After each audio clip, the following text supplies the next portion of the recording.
Just think, our whole family packed together on a long trip across country. We gotta move faster. I call them shoes. I love them! Where are my feet? It's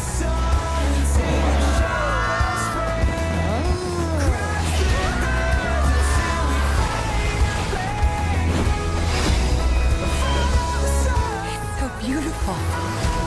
DreamWorks The Croods. John and I started this in 2004 at DreamWorks Animation, and it was a project that was originally intended to be done at Aardman Animation in a stop-motion style.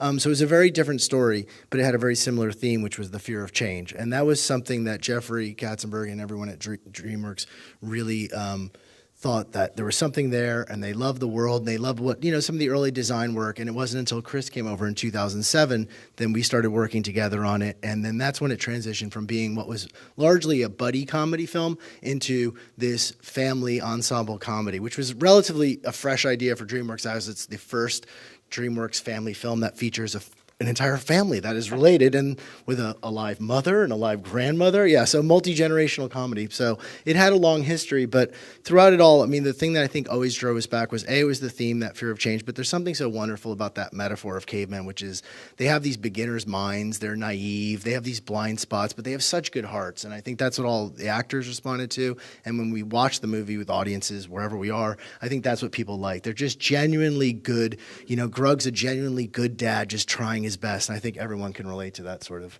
character. In this world, we want to make sure that the audience is experiencing it and learning things at the same time that Grug and the other characters are. Because in this world, you can't tell by looking at something whether it's bad or good, dangerous or friendly, and all that kind of stuff. So that's why all of these environments had to be something that people had never seen before, like that giant, what looks like an ocean that had just been drained moments before the characters stepped into it. It was important to have environments like that were unfamiliar to everybody, including our characters, because we wanted to make sure that the audience had the same experience the Croods did. An animal had to look strange and unfamiliar to us, so that we wouldn't know before the Croods did whether or not it was a dangerous character or maybe friendly. And I'm speaking for Al here, Al Silvestri, who's such a brilliant musician.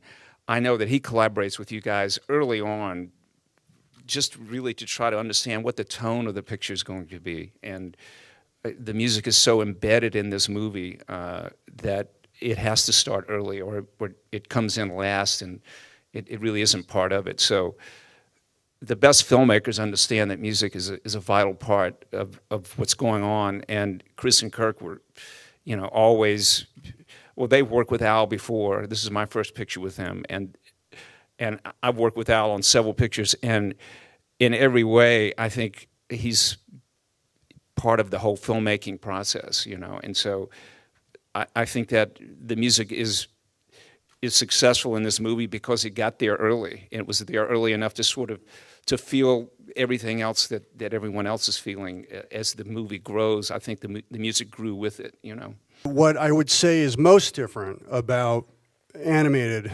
voice work and when I do feature films now is probably because I'm about to be 50, January 7th.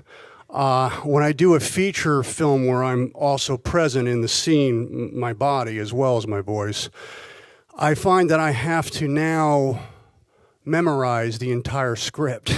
I can't just report for work and have the scene I'm about to do the next day given to me the night before. I have to have 2 months to get the whole screenplay in my body so that I don't have to think about it. I never want to go through an experience again where I trip up on a line. It happens. You got to give yourself a break when it does. It's okay, don't cave in. But I want to be able to feel.